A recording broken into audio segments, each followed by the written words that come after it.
were eventually disposed of Gandhi, they did not want it. And so Pakistan came into being.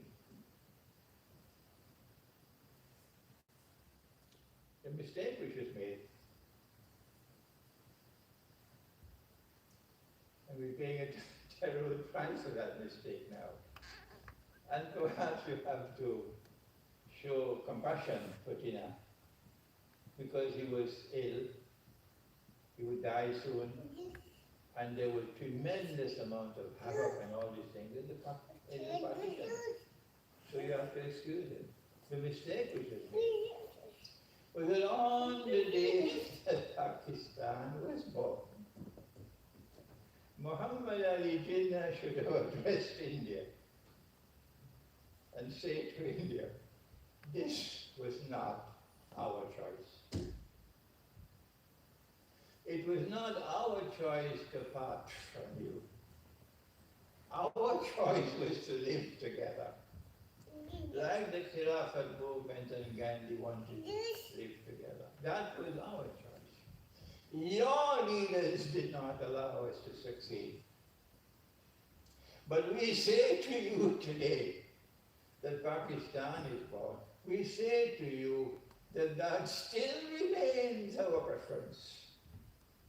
And if ever the door is opened for us to talk, to try to reconcile and to live as Hindu-Muslim fraternity, we will be ever ready to enter that door. If this statement was made on the day when Pakistan was born, we would not be living with the predicament in which we are living today. We then have even more sadness.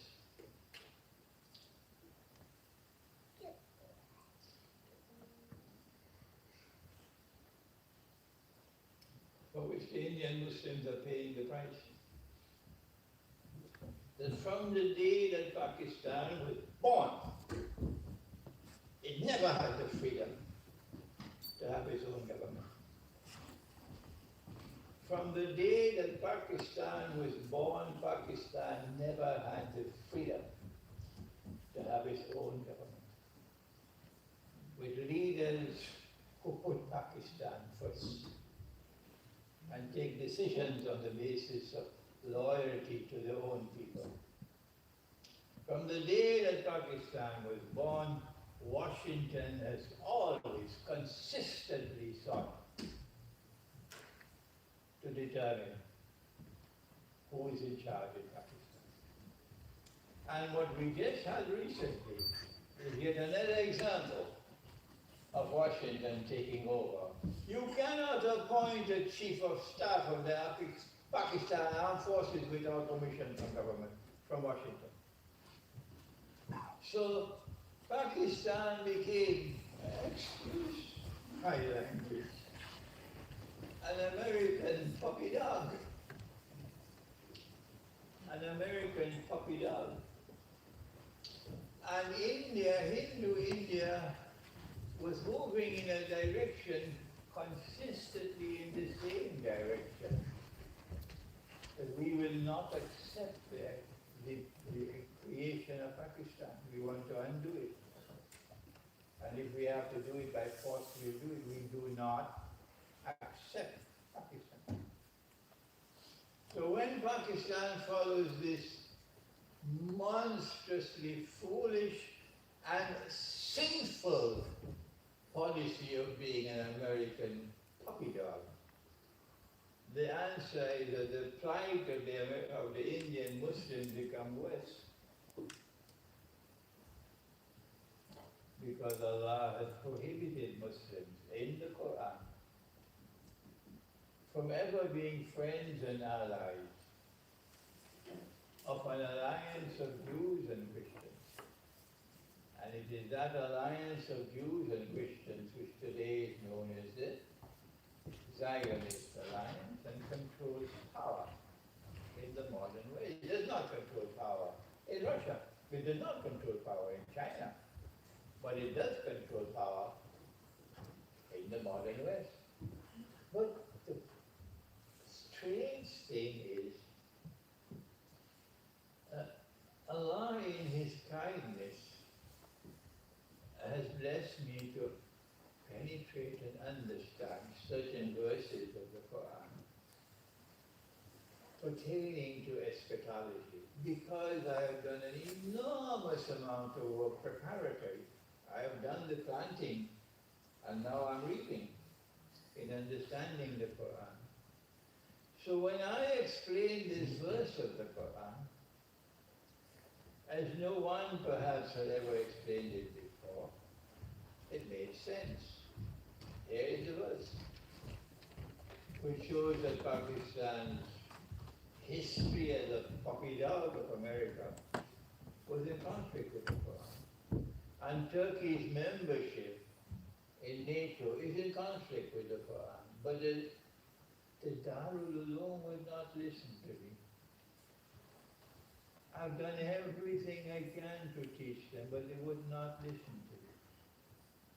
As though knowledge is a package which is sealed, must not be opened, and you simply have to transfer it from one generation to another. If Iqbal had accepted that, Iqbal would never have been what he is today. If my teacher had accepted that, he would not be the Maulana Fadlur Rahman Ansari, the light that he is today. Every year his profile is going higher and higher.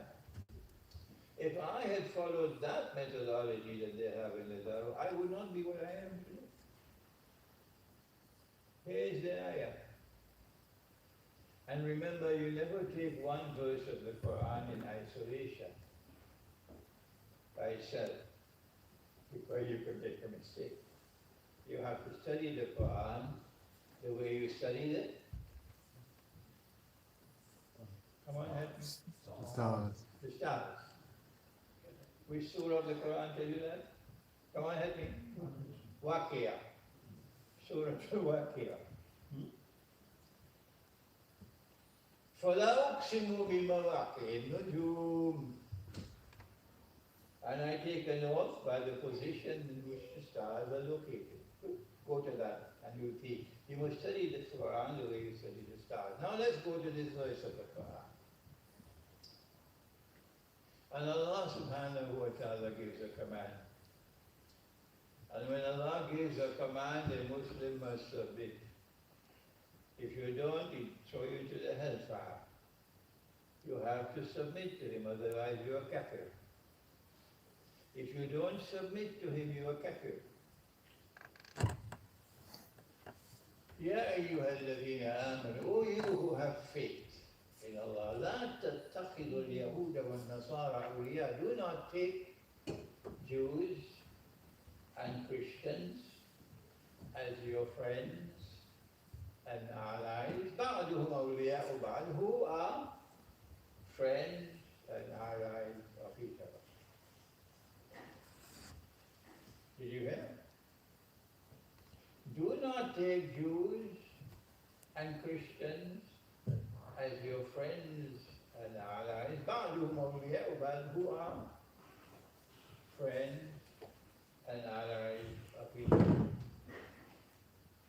وَمَنْ يَتَوَلَّهُ مِنْكُمْ فَإِنَّهُ مِنْهُمْ. And whosoever from amongst you turn to them with friendship and alliance, you belong to them. You no longer belong to the Sunnah. إِنَّ اللَّهَ لَا يَهْدِي الْقَوْمَ الظَّالِمِينَ. Allah does not provide guidance for wicked people. So the Quran is speaking about an alliance of Jews and Christians which did not exist when the Quran was revealed. When did it come to pass? Only in 1897 was the Zionist movement formally established. But before that, the work was being done. And a Judeo-Christian alliance emerged in the world, in full-fledged. It is this Judeo-Christian alliance that Allah is talking about in the Quran. It is a Zionist Judeo-Christian alliance. And this is 1897. And Pakistan was born after 1897 or before?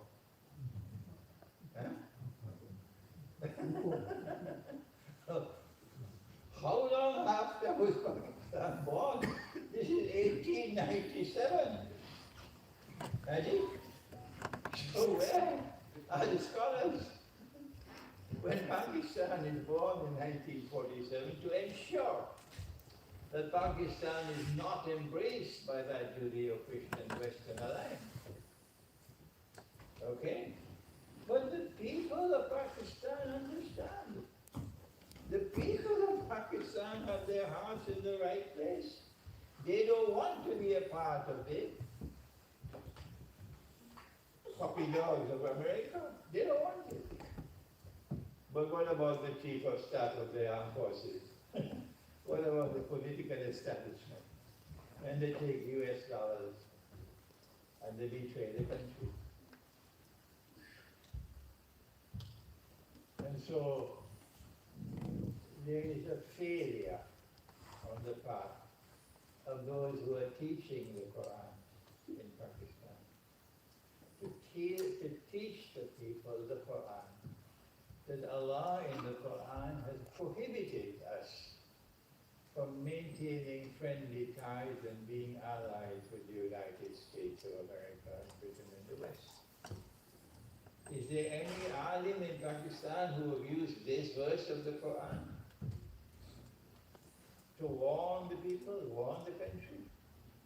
And even though I've been teaching this for 20 years or more, none of the ulama will ever accept what I'm saying is correct. What more can I do? So the predicament of the Indian Muslims is now compounded by Pakistan's misguidance. If Pakistan was walking on the right path of not entering into the embrace of the West, as they did with something called CENTO, a military alliance. And now they're going back again into that NATO, but they're doing it through the back door. Because Turkey is a member of NATO, and if you hold on to Turkey's tail, as the Chief of Staff of the Armed Forces is doing, with these words I'll never be able to enter Pakistan again, of course, but somebody has to speak the truth. If the armed forces of Pakistan are holding on to the Turkish tail, it means you in NATO. If the armed forces of Pakistan are holding on to the Turkish tail, and Turkey is in NATO, you also in NATO. Do I have to repeat it a third time? So how will Allah help you? How will Allah help you? If the Muslims of India are to get help, and Pakistan cannot help them, who will help them? Who will help them? All right? Finally,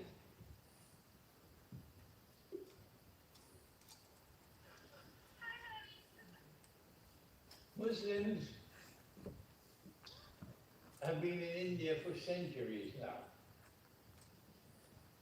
It is not for me to go into that history and find how they became Muslim, or why did they convert to Islam and so on.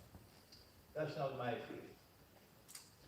My field is to accept that the Muslims have been in India for several centuries. But more than that,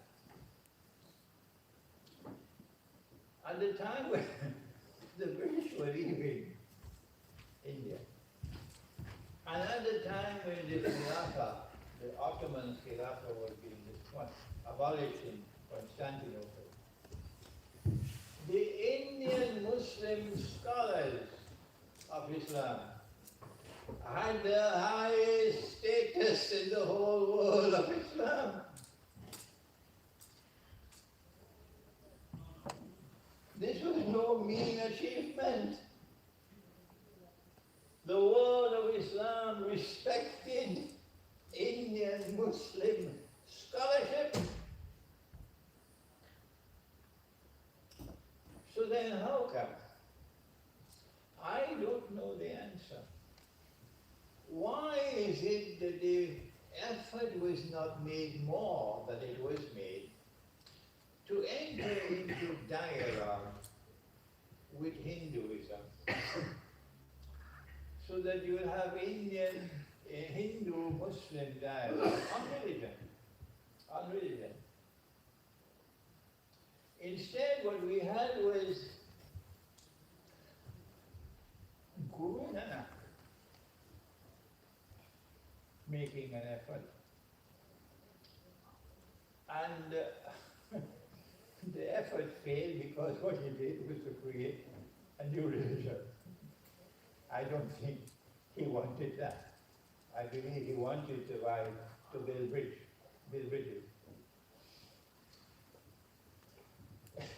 The effort was made by a Mughal emperor, Akbar, to create a new deen that he called Deen Ilahi. What? At least he was trying to build a bridge. I read a book recently, very well written book, on one of the sons of the Emperor Shah Jahan. His name was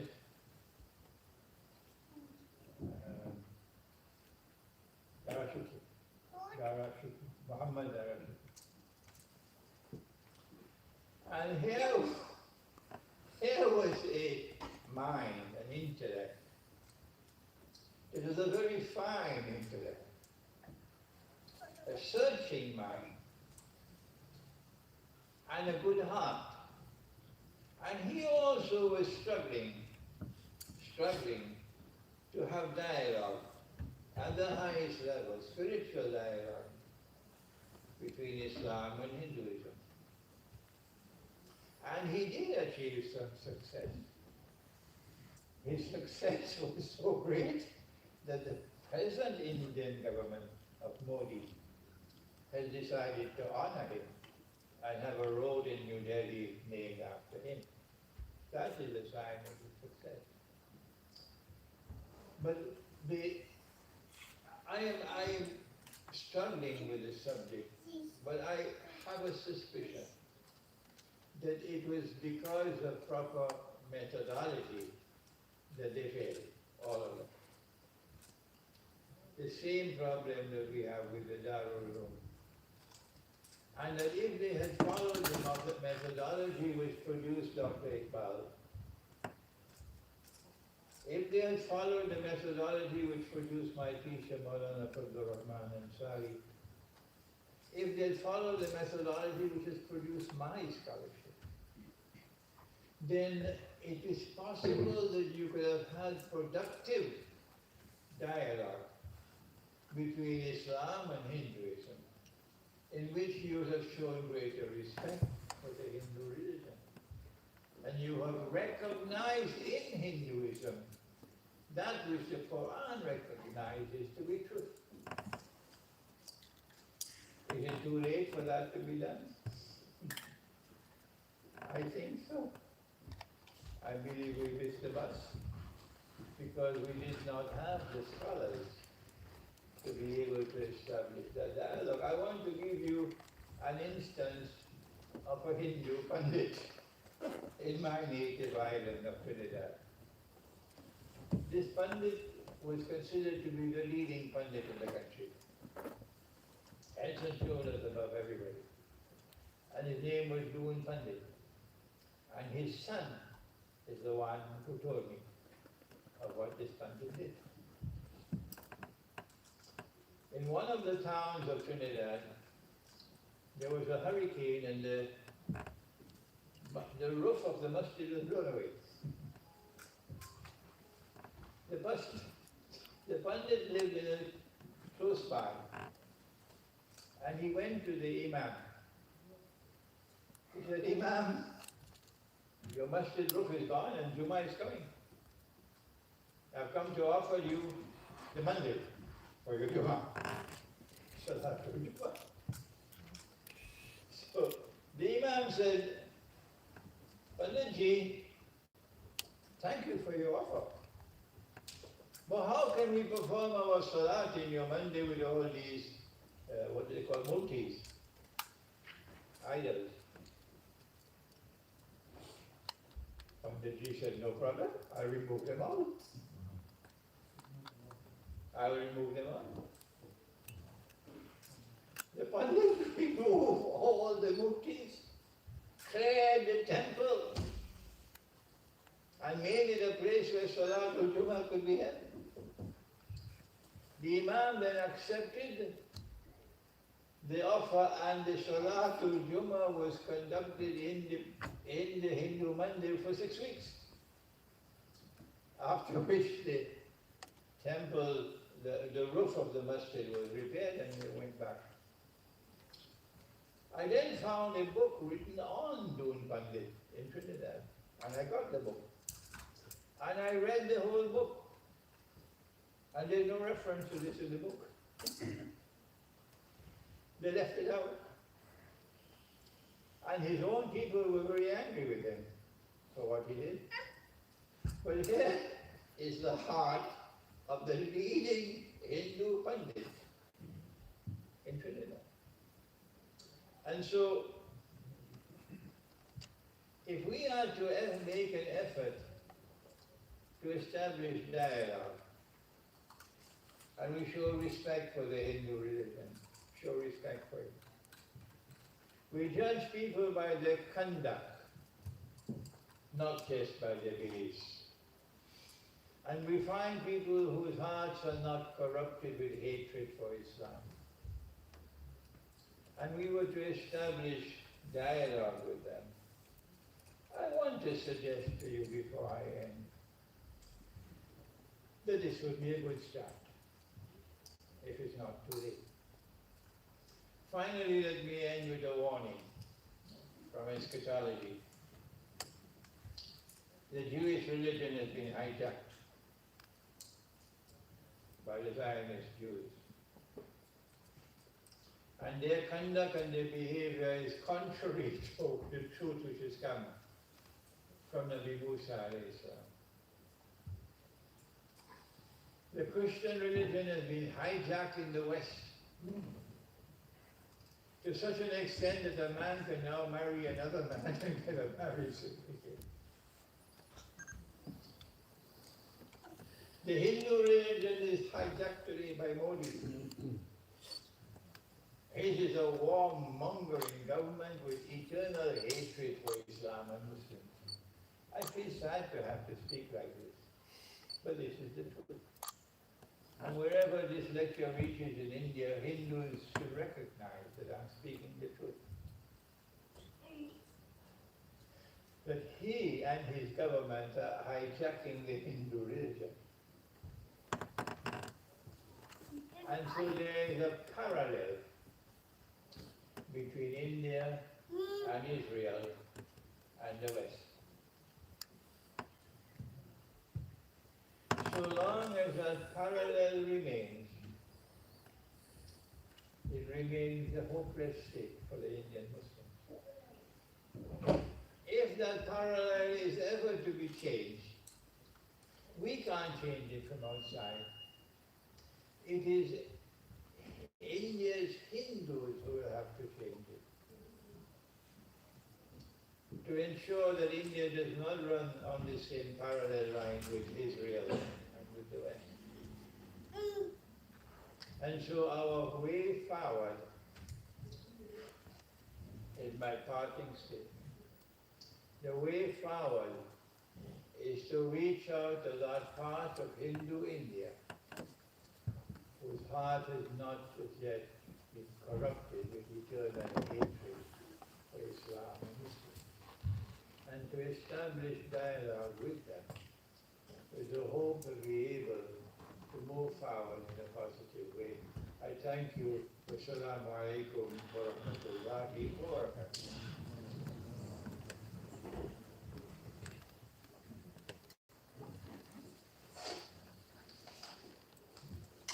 Okay, so Jazakallah Sheikh for that. I just have one prepared question from India actually, before I go to the audience, if they have any questions. So, Brother Asif from Batley in the UK. You're familiar with Batley in North England? Batley. Leeds, Bradford. I never heard of Batley. Okay.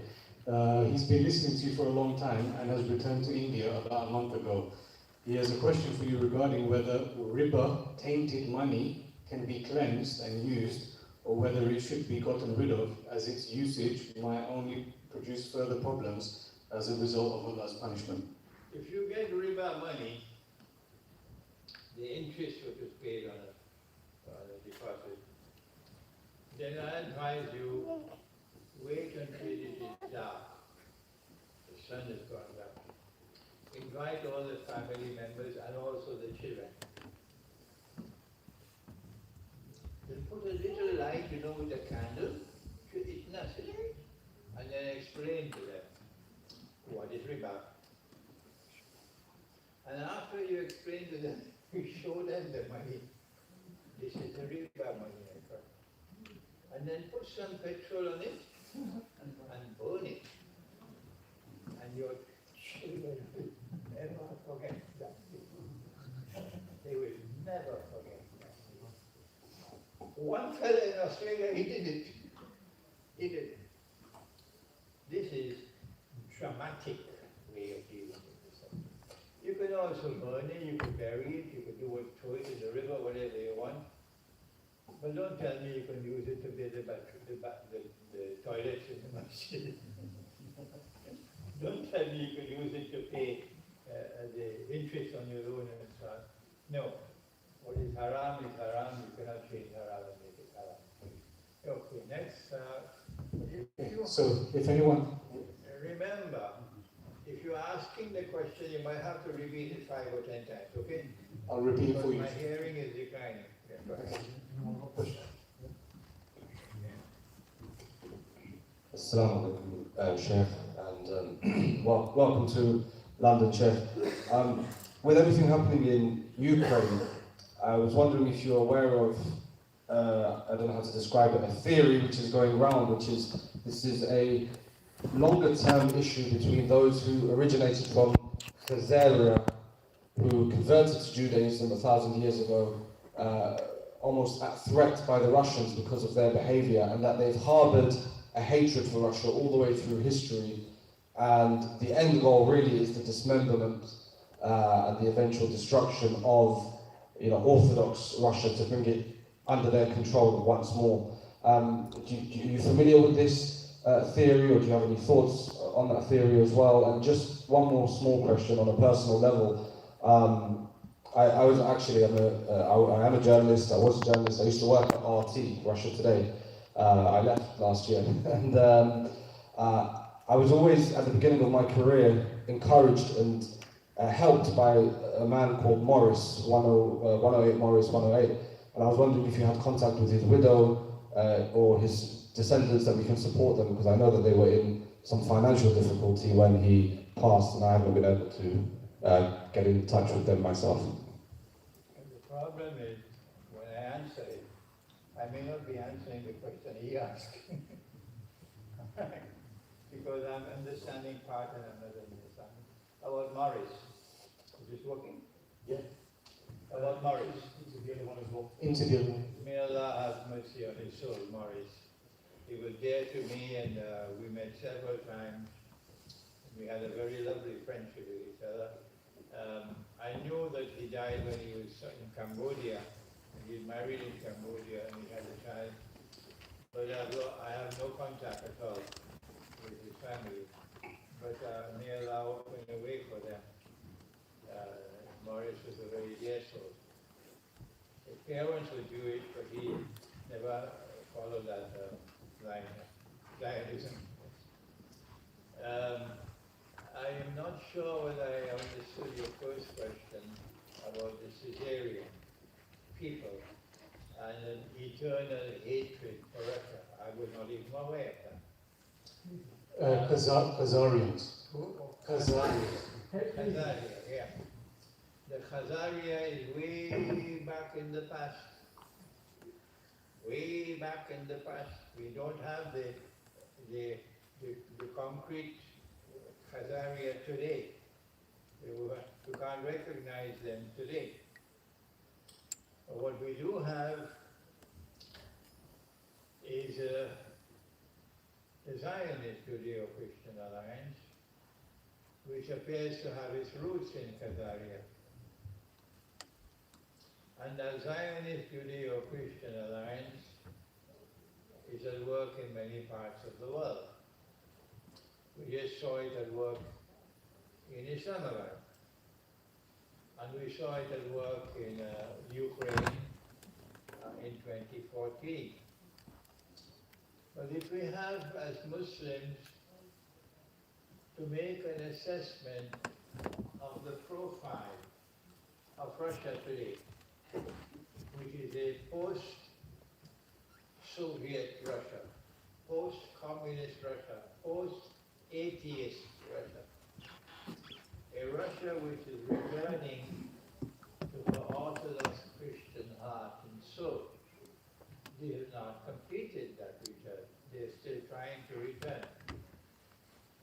If we are, as Muslims, to make an assessment of that Russia, and we are to turn to the Quran rather than to political science and to political history, this is where, if ever Alexander, Dugin, and Imran were to come together, you see political science over there and Islamic eschatology over there. It's very interesting if we ever meet. I don't know whether I'll get a Russian visa. But if we are to go to the Quran to make an assessment of Russia today, there is no way that we can avoid recognizing that Russia today is the room of the Quran. And room in the Quran is not Rome. Rome, when last I heard, was a city in Italy. That is Rome. And room in the Quran is not Rome. Room in the Quran is Constantinople. Room in the Quran is Orthodox Christianity or Eastern Christianity, which did not go fishing on the Sabbath.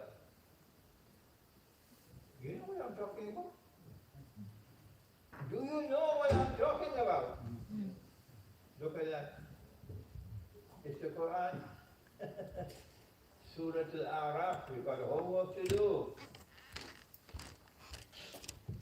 We don't have the time now to explain this fishing. But the room of the Quran would remain faithful to the law.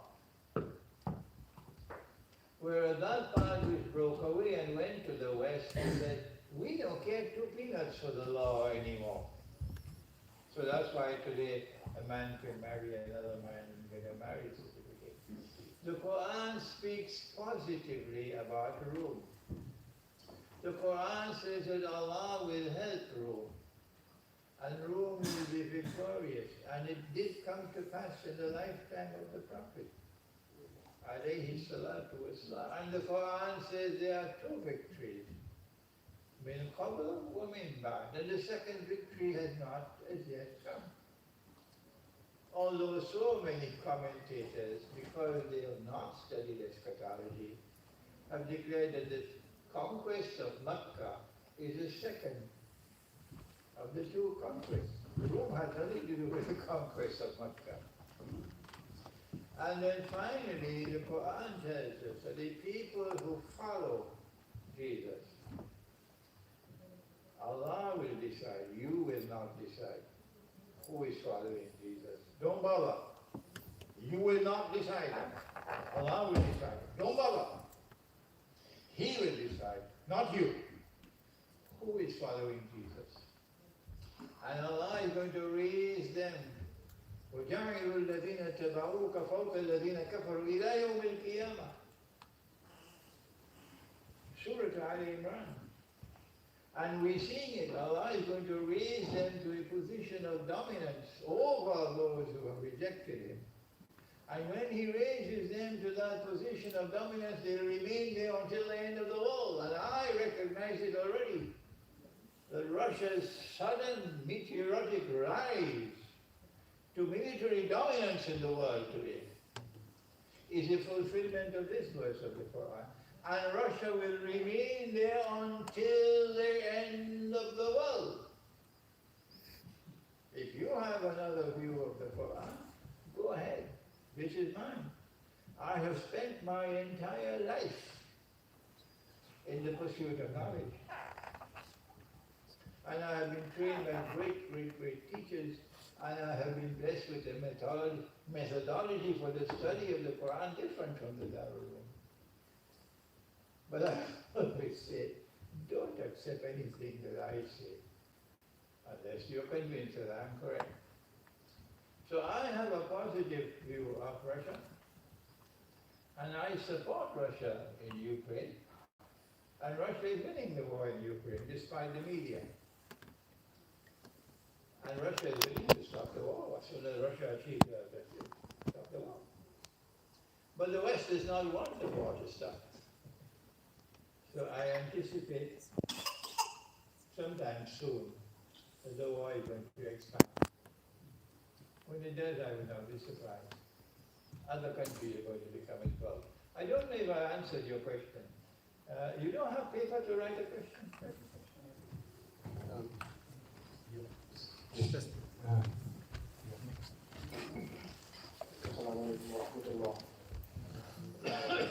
Sheikh Sahab, Allah is my witness, I really love you, and I pray that Allah Bari Ta'ala showers you with His I think it's blessings. better if you listen to him and then come and tell me the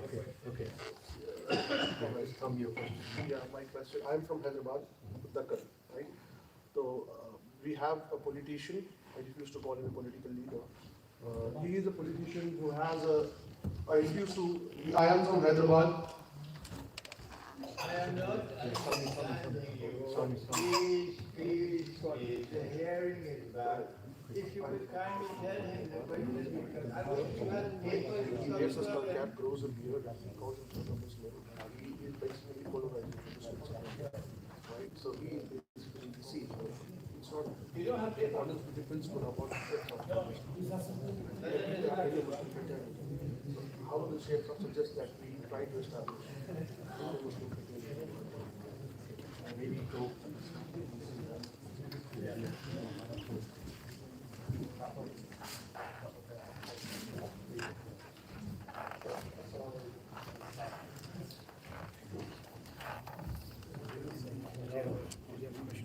I do have a question. Can I speak it? You mind? I'll try and he's calling you. Oh no,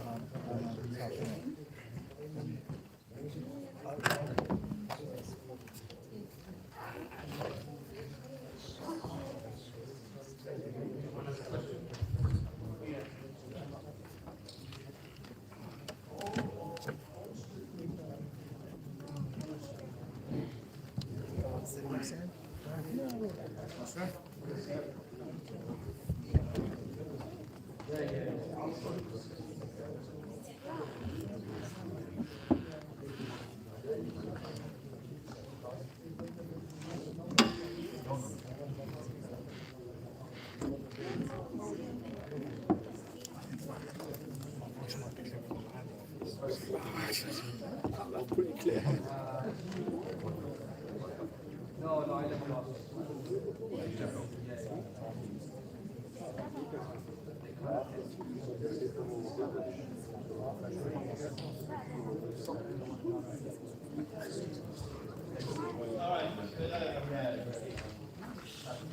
Because there is no paper in London, you have to come up and ask your question, otherwise you have to repeat the question 500 times, okay? Now then, yeah, okay, good, we have paper, look at that, London has paper. Our brother is a school teacher in Hyderabad, in Deccan, and he has drawn my attention to the fact that there is one leader, one religious leader, who is doing the best he can to build hatred between Muslims and Hindus. And he will get them later. Okay? I mentioned at the beginning that this is not the work of one man. I will simply, in this lecture, make my input. Well, how do we solve the problem in India itself to carry forward this agenda of trying to build Hindu-Muslim fraternity and friendly dialogue? The answer is that you have to find in India the scholars who can do this work. I have heard of the names of some scholars, like you remember the names of it, who are doing good work in India. So the way forward is that in addition to what I have offered today, you have to get other scholars at work now who will be able to take this forward in India itself, who have the knowledge, not just the knowledge of the Quran, but also the knowledge of the world, and who are able to use proper methodology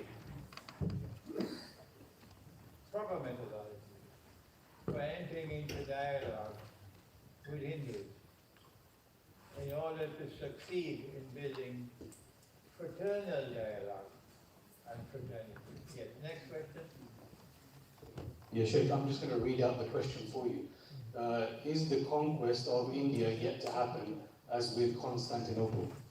This is a reference to a hadith which prophesies something called Ghazwatul Hind. Those of you who believe that this hadith is authentic and this is going to happen, you kindly don't contact me to ask me for any assistance or guidance on this matter. Go ahead and wage your jihad. Go ahead and wage your jihad, believe me out of it. My view is that I'm not comfortable with a hadith which is in conflict with what I get from the Quran. The way forward is not to conquer India once again. The way forward is what I have just spent 1 hour teaching you. Yeah, and the next one is, what is your advice for Muslims living in the UK if war reaches UK from Russia?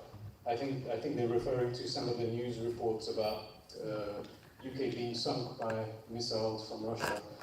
Shall they go back to India and Pakistan? I have advised them so many times. For such a long period of time, I'm tired. I'm tired. There are many who have accepted my advice, and they've returned to Pakistan. Many of them have returned to Pakistan, and they're building communities in Pakistan. There are others who are returning to India and Bangladesh. And then you ask me what to do if you choose to remain? This is a sinking ship. My eschatology tells me this is a sinking ship. If you have a different view, fine, that's yours. My eschatology is this is a sinking ship. And nothing will prevent it from sinking. I'm not talking about Britain alone, I'm talking about the West. And if you're on board this ship when it sinks, you will perish with everybody else. Nothing can prevent this. Read Surah Al-Rahman, read my book, the Quran, the West. What's the name of the book? The Quran, the Great War, and the West. We have it in the back there, small book. The Quran, the Great War, and the West. That is what's coming. That book is in the back. If you are on the boat, on the ship, and you know that the ship is sinking, and nothing will prevent it from sinking, and if you remain on board the ship, you will perish with everybody else. What should you do? Answer? Simple. If you still have the capacity to think, the answer is to get off the ship. That's what the young men did in Surah Al-Kahf. They got off the ship. What about Sheikh? But my wife doesn't want to leave. She said, this is heaven. The children say, Papa, we're not going back. That's hell, well, we right here. This is heaven. What to do? Your parents say, son, you cannot abandon your father and your mother here. We stay here. We're not going. What do you do? I'll tell you what I'll do. I will get off the ship and leave everybody behind. Because that's a sensible thing to do. And when I'm off the ship, I will then try to get them to follow me. At least this makes sense. And rather than remaining aboard the ship and everybody will sink. Next question. I'm not sure if you want to go into it. It sounds relevant to the topic. Can you please? No, Yeah. if you want something relevant to the topic, question. Can you please shed some light in regards to Ghazwatul Hind? What should be our duty in the terms of Islam? I think you I partly just said to you, those who want to engage in another jihad to conquer Hind, go ahead. Don't leave me out of it. That's all. Just leave me out of it. Don't ask me for any guidance. Go ahead. My understanding of this hadith is that it's in conflict with everything that I've got from the Quran. And I've spent 1 hour explaining to you what I've got from the Quran, that the way forward is not Ghazwatul Hind. The way forward is Hindu-Muslim fraternity. That's the way forward. What role do you see being played by the Muslims of Afghanistan in the liberation of Indian Muslims? MashaAllah, that the Afghan Muslims know how to fight. Washington now knows that. But the Afghan Muslims don't have the intellectual career. They don't have the knowledge, they don't have the education. Because they produce, the scholars are produced by the Darul. So while they are a part of the last shower of rain, of military rain, they're most certainly not a part of the last shower of intellectual rain. The last shower of intellectual rain won't come from Taliban. It won't come from any madrasa or any Darul. I went to Pakistan last year and I told them that I have spent all my life in the pursuit of knowledge, and I've traveled extensively. Very few scholars or travelers much as I have been traveling. And I have come to the conclusion that the last shower, scholarly rain, do you remember the hadith? Meri ummat, barish jaise. My ummah is like the rain. I don't know which shower is better, the first or the last. This is hadith. The last shower of scholarly rain, prophesied by Nabi Muhammad ﷺ, will come from Pakistan. That's when I surprised them. It wouldn't come from the Darul Uloom. A Darul Uloom cannot produce, Darul Uloom cannot produce Iqbal. A Darul Uloom cannot produce Maulana Fazlur Rahman Ansari, who is my teacher. My scholarship cannot come from a Darul Uloom. The last shower of scholarly rain will come from Pakistan. But it won't come from Pakistan. Taliban knows how to fight. And what I am doing now in these last years of my life, I don't know how much left, is planting the seeds for that last shower to come. And I am so astonished. Believe you me, I'm astonished by young people who are coming forward and whose hearts have not been corrupted and who still have the capacity to think, and they have courage. Oh yes. It's a scarce commodity today in the market. Courage. The courage to stand up for the truth, regardless of the price you have to pay. Many can't do that. But I have found young people, mashallah, most of them in Pakistan, but elsewhere as well, in Africa, in Mombasa, in the Arab world, I'm constantly finding young people, like in Surah Al-Kahf, And this is what is going to take power, not Taliban's scholarly work. Taliban military, yes, thank you. Okay, Jazakallah khair, Sheikh.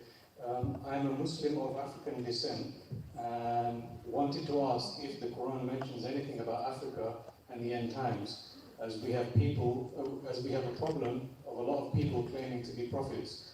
How can Islam further help our people in Africa? There is a lecture to be delivered in London at the beginning of June on African Muslims having the way forward. So please wait for that lecture. Yep, next one. Yeah. Assalamu alaikum. In your humble opinion, what would be the best country to relocate to with a budget of £500,000 or so?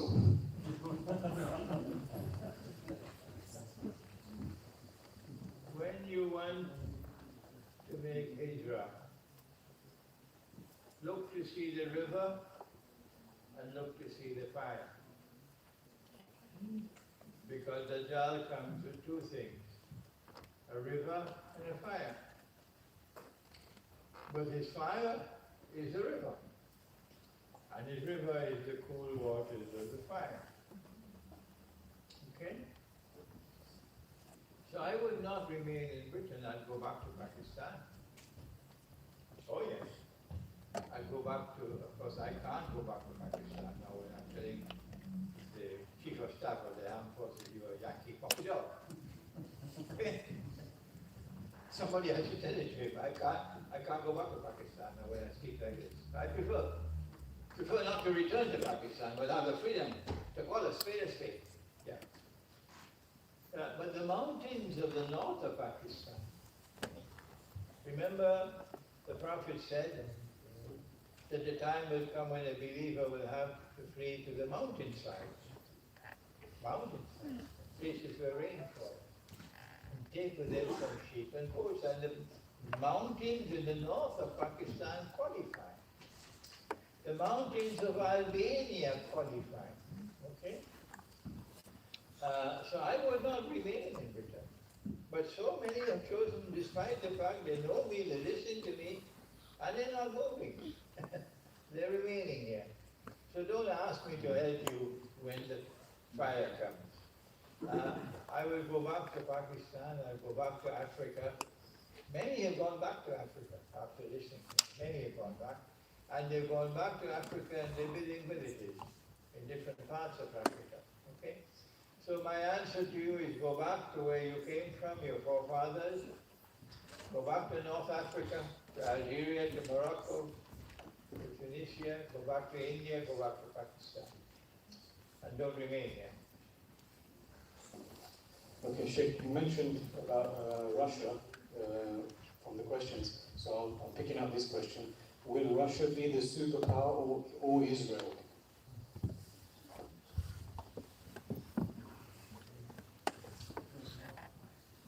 This is a part of psychology that is better not to talk about. There are some things you must not reveal. And this is one subject I have consistently declined to reveal. But I have confidence in Russia and in the leadership of Russia. And I'm working, this is why I'm traveling, I'm working to build friendship and alliance between Orthodox Christians and Muslims. I don't think anyone is doing more than I'm doing, working. So I'm traveling now from here to Netherlands for the first time, but then I go to Armenia. Armenia is an Orthodox Christian country. And Azerbaijan is led by a Zionist stooge. Azerbaijan is led by a Zionist stooge. Yeah. So they are trying to foment war, Azerbaijan against Armenia, in order to drive the Muslim-Christian fraternity away from each other. That's what they're doing. So I'm going to Armenia to meet with the leaders, the Christian leaders in Armenia. My students are working now to try to arrange it. And then from Armenia I'm going to Russia, if I can get the visa. Why? To build friendship and alliance. And then I'm going to Greece as well, because my book on Constantinople in the Quran will be translated to Greek and printed, so we're going to launch the book in Greek. It's going to be a long road. It's a lonely road for me, but the caravan has to keep on moving. Okay, and what input does Modi have on the Russian-Ukraine war? The Indian leadership has acted sensibly. They have pursued a sensible foreign policy. They have not allowed themselves to be beaten and probed and slain by the West. They have resisted the West. And they've shown the capacity to resist the West, even while the West will not break relations with them. No. The West will not do to India what they do to others. Like they did to China, they did to Russia. They will do that to India. India is too important. So India has shown great sense and intelligence in their foreign policy on the war in Ukraine. And Pakistan under the former government was doing the same.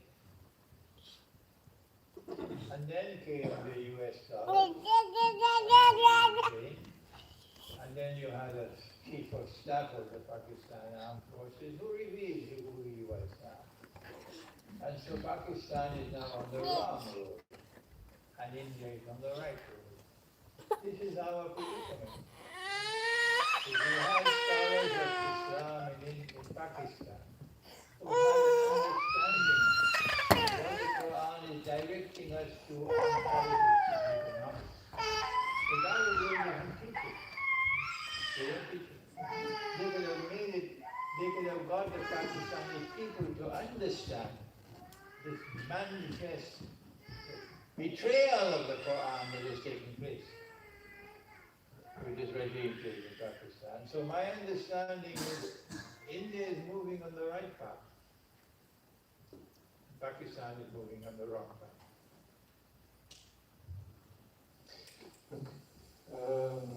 So there's a brother here from India, and he wanted to explain his situation and ask the question that he sees himself moving back to India not a problem of viability because it is not friendly in India, especially where he is. He says it is not a place of peace. And what would you think? What is your advice to him if he's thinking about settling in the countryside here, in his country? There is an imperative in Islam to make hijrah when conditions of insecurity prevail. And this is the sunnah of the Prophet. But 200 million Indian Muslims cannot leave India. This makes sense. And so we say to the 200 million Muslims of India, it is the leaders of the Indian Muslims, not Imran sitting in Trinidad, who have to devise the strategy of hijrah for Indian Muslims. The same thing applies to the Muslims of Gaza, the Muslims of Palestine. Okay, many Palestinian Muslims have migrated. Some of them I met so many of them in Brazil, I met them in Argentina, I met them in Colombia, I met them in Venezuela. Palestinians. But large numbers of Palestinians are still there in the Holy Land, and they're not moving. And there's no way for them to go. So it is the local leaders who have to determine the strategy for hijrah. I can't do that from outside. But when they call on us for help, we must be ready to help them. And there are so many who are helping them, and they're not Muslims. Many people in the West who are not Muslims are helping the Palestinians, okay? If you choose to remain in Britain, then I would suggest to you to get out of the cities and go to the remote countryside, but I don't think there'll be any Britain after the Great War. No one will be able to live there after the Great War. Russia has said we can destroy the whole of the United States in 1 hour or half an hour. And when Putin talks, people listen. Okay, and the next one is, I'm from Mauritius, and the Muslim population is suffering with the influence of the government which has close ties to Indian government. What is your advice for them? I have visited Mauritius several times, but I do not know sufficient on the politics of the country. You should turn for guidance from someone who has adequate knowledge of the subject. I don't have that adequate knowledge of the subject. I can't answer all questions. Yeah? 2 more short questions, and I think that'll be it. Finish, yeah. Okay. Are Caucasians spread north, south, and east to west? Are the Caucasians spread north, south, east, and west? Are they Yajuj and Majuj tribe? No. The footprints with which you recognize Gog and Magog, the footprints are number one. They're agents of Fasad. In Yajuj wa Majuj mufsiduna fil ard. The people who are Caucasian and righteous in their conduct cannot qualify as Gog and Magog. Number 2, Gog and Magog are going to take the Jews back to the Holy Land. 2,000 years after Allah has expelled them and banned their return. Which surah of the Quran is this? Nobody can answer me? Anbiya is correct. MashaAllah Kamal. You see what's your position? If you study the Quran, Allah will raise you. This Quran will raise you. You're not studying the Quran. So you have to look for a footprint of a people who are obsessed with Israel, who want to defend Israel, who want to support Israel, who want Israel to become the ruling state in the world. He can be Caucasian and he opposes Israel. How could he be Gog and Magog? Okay, and the last question for today. Jazakallah for your patience.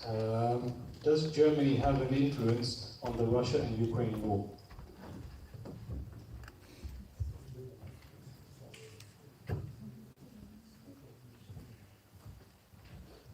Or if you prefer, what is your opinion moving from UK to Russia? That's a better one, actually. Yes, Hijra to Russia, I will approve of that. About Germany and its role in the war in Ukraine, this is a question located in political science and political history. And the only input that we have from the Quran, which is to help us with analysis, is whether Germany remains a part of the West and therefore a part of the Judeo-Christian alliance, or whether Germany breaks away from the West. I don't see any evidence, even minimal evidence, that Germany will ever break away from the West and no longer be a part of the West. That seems to me to be a dream. And this is not reality. So I expect that Germany will continue to be a part of the West and therefore to suffer the fate that now awaits the West. Okay, Jazakallah Sheikh, it's perfectly timed. It's Maghrib's time. It's time for Salah. And ربنا تقبل منا انك انت السميع العليم وتب علينا يا مولانا انك انت التواب الرحيم برحمتك يا ارحم الراحمين امين. so books will be on sale after Maghrib Salah, I'm guessing. And if you want your book signed, I think that will. Do you want that done now, or would you want after the salah? after the Salah? Okay. After the Salah, you can get your book signed. Purchase your books, inshallah. Okay. Is that okay? Assalamu alaikum.